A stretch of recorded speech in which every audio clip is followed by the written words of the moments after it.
Hello students, today we will learn about the chapter operating system.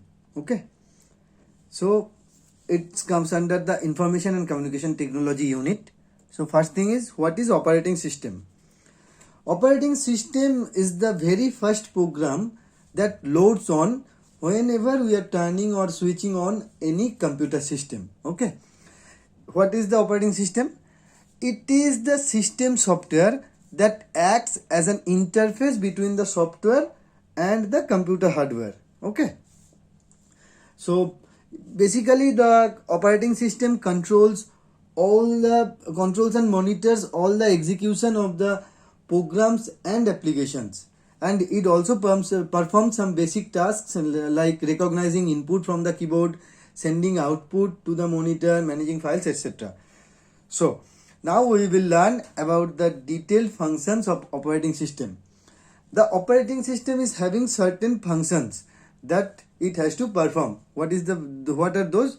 The first function is processor management. Okay, the first function that comes into use is processor management. What does it do? It basically manages all the working of the processor by allocating various jobs to the processor. Okay, so it manages the working of a processor by scheduling or by allocating various jobs to it. How it is done? And it also ensures, or the operating system also ensures, that each processes and application receives enough time by the processor to function properly. So what job will get how much amount of time to perform certain tasks, all those things are managed by the operating system. Okay. Next is memory management. What is memory management?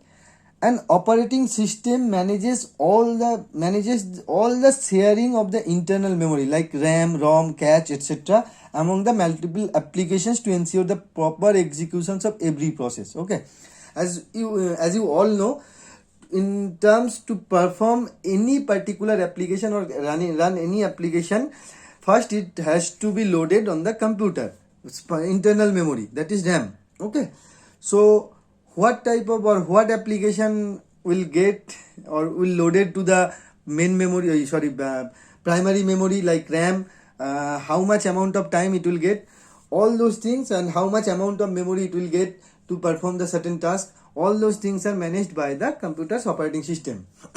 Next is file management. Okay, an operating system keeps a track of the information regarding the creation, deletion, transfer, copy and storage of files in an organized way, and it also maintains the integrity of the data stored in these files, including directory structure. So what does that mean? It means basically any type of file management, that is deleting the file, creating a file, transfer a file, moving a file to a new location, all those things are done by the or managed by the operating system.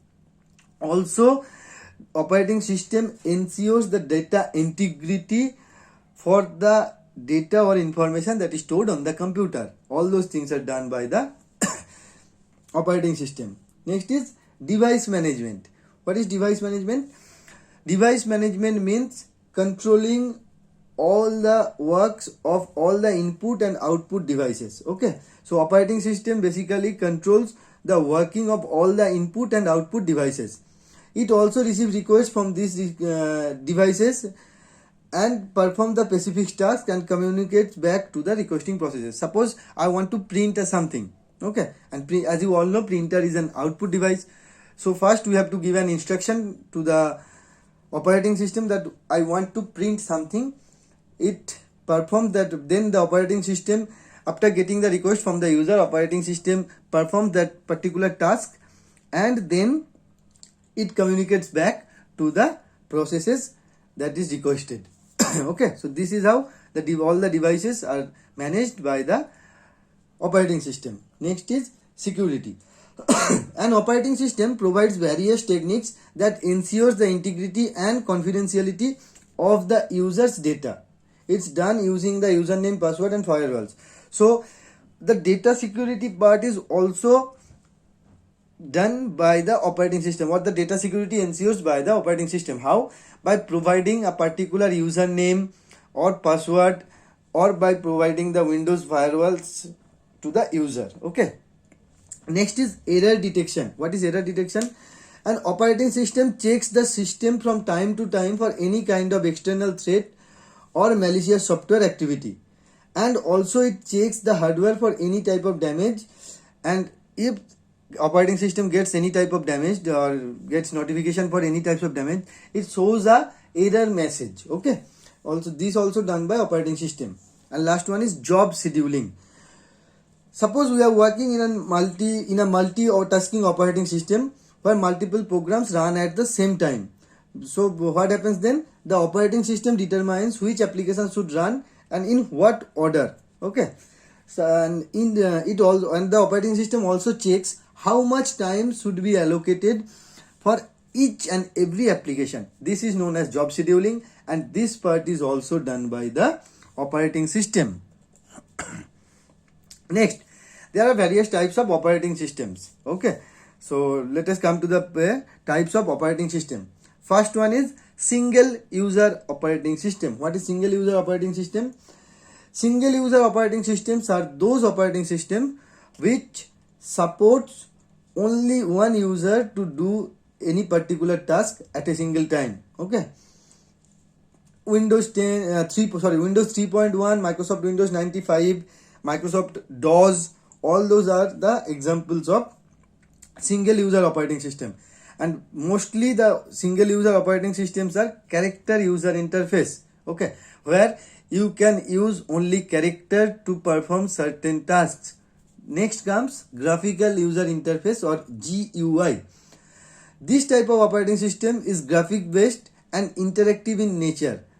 Okay, in this type of operating system, menus and icons are available to perform all the operations just by clicking on them. So you can use the mouse in this type of operating systems, and it also have some menu and icons.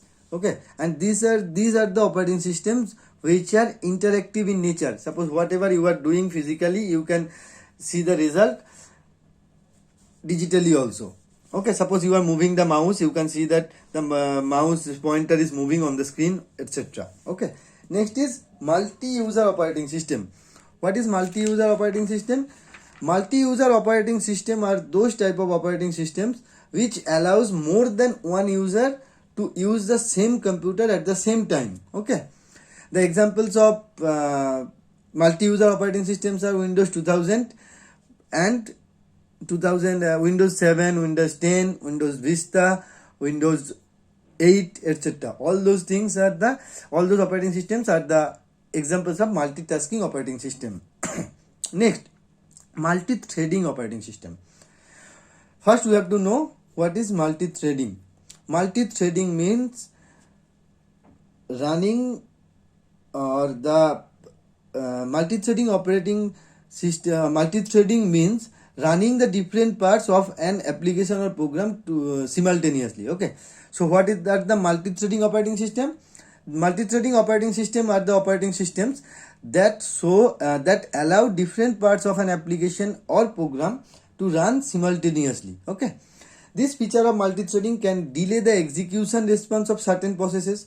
Suppose you are having a host, you are hosting a game server on the LAN, and your friends will utilize the different parts of the same game by connecting with your machine at the same time.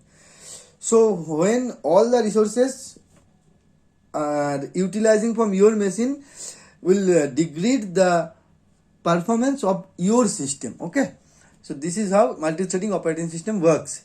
Next is real-time operating system.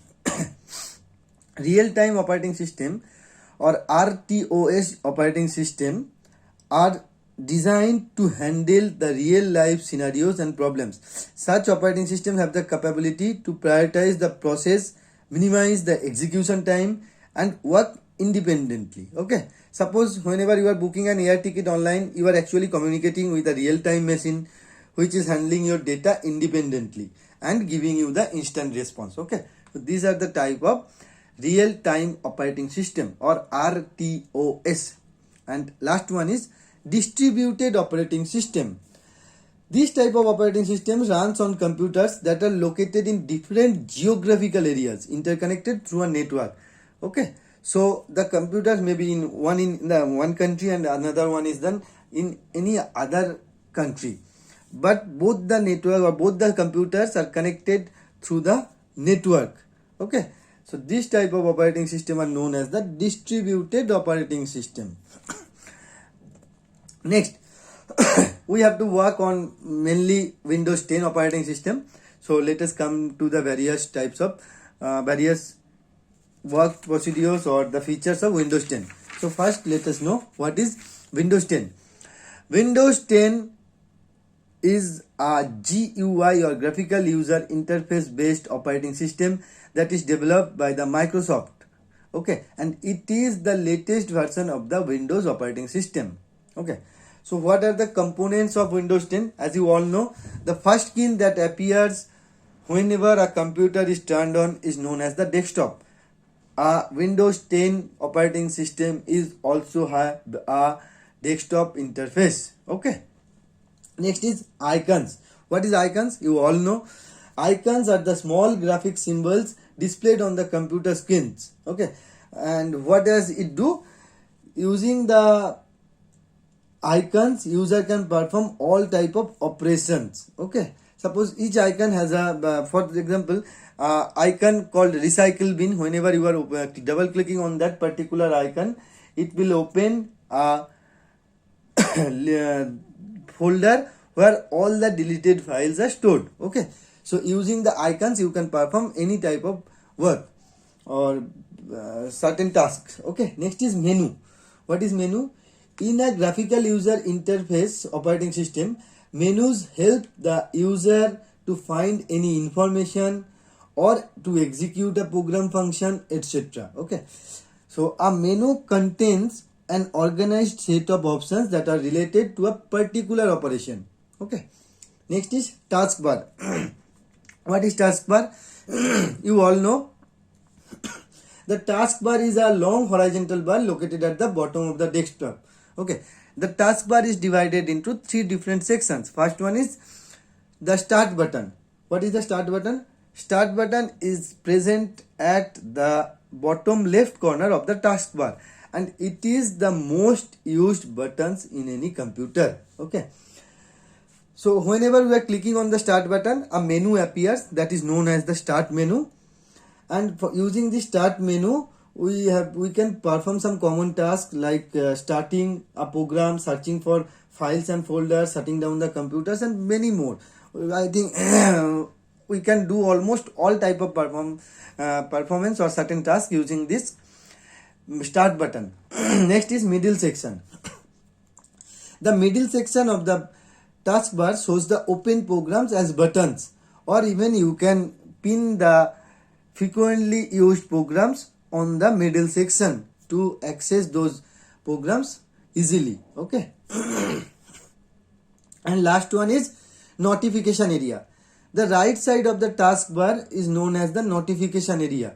It includes or it divides into two parts. First one is the area where we can see the system date, time, and group of icons that tells us the status and notifications about the computers and the programs that is running on a computer. And the other part is the peek button or show desktop button that is located at the extreme right of the taskbar. If you click there, it will minimize all the currently opened applications and will show you the desktop. Okay, so these are the functions or the these are the functions of an Windows 10 operating system or components of an Windows 10 operating system which we have to use in terms of perform certain tasks. Okay, and the whole chapter comprises of the various types of functions of an operating system, the types of operating system, etc. So read your book properly and try to listen the videos carefully. Okay, so we'll meet in our next class. Have a nice day. Thank you.